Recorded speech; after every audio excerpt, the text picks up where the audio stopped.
उद्या रक्षाबंधन आहे, तर म्हटलं चला घरीच आपण मिठाई बनवूया.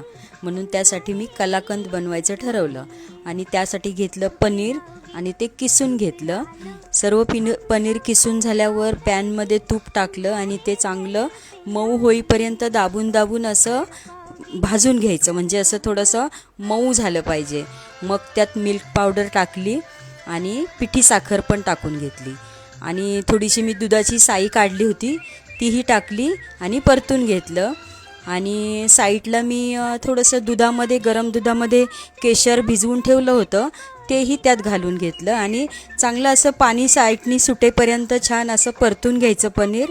आणि एका भांड्यामध्ये बटर पेपर टाकून त्याला तूप लावून ते असं थापून घ्यायच्या वड्या छानपैकी. आणि आपल्या आवडीनुसार ड्रायफ्रूट्स टाकायचे, केसर टाकायचं आणि त्याच्यामध्ये थोडंसं थंड झालं ना, मग त्याच्या वड्या पाडून घ्यायच्या. आपलं छान घरच्या घरी मिठाई तयार होते आणि मुलांनाही आवडतं. घरी केलेलं सर्व छान होतं ना. आणि रक्षाबंधनसाठी तुम्ही करून बघा, नक्की मला सांगा.